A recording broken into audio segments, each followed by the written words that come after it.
শনিবার আমার কাকার বাড়িতে ছিল মা ভবতারিণীর পুজো। সেই উপলক্ষে আমি আগে থেকেই ঠিক করে রেখেছিলাম যে একটু সকাল সকাল যাব প্রতিমা আনতে, কিন্তু কাকাদের প্রতিমা আগের দিনই এসে যায়। তাই পুজোর দিন সন্ধ্যাবেলা রেডি হয়ে হাজির হই আমার মা বাবার বাড়িতে।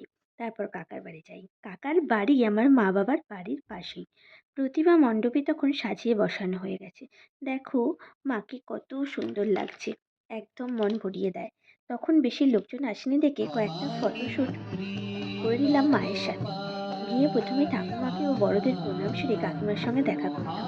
যদিও সব ভিডিও ক্লিপস নেওয়া হয়নি। আমার মা আমাদের আকন্দ গাছ থেকে ফুল তুলে নিজের হাতে একটা বড় মালা তৈরি করে। তোমরা সেই মালা মায়ের গলায় দেখতে পাবে। সন্ধ্যা একটু গাঢ় হতেই আত্মীয় স্বজন আসা শুরু হয়।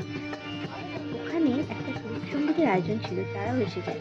আর কি সুন্দর মনোমুগ্ধকর গান পরিবেশন করেন। অনেক পরিচিত মানুষদের সাথে অনেকদিন পর আবার দেখা হয়। একদম শেষের দিকে আমার অনুরোধের একটি গান ওড়ানা গান, একবার নাচো মা। তারপর আমরা খাবার প্যান্ডেলে চলে যাই। বাড়ি ফিরতে হবে তো। থাকারও সারা রাত জেগে ঠাকুর দেখার খুব পুজো দেখার খুব ইচ্ছা ছিল, কিন্তু কপাল খারাপ, নেক্সট দিন ছিল আমার এক্সাম। তাই মা ভবতারিণীকে নিজেদের মনস্কামনা জানিয়ে সকলকে বিদায় জানিয়ে আমরা বাড়ির পথে রওনা হলাম।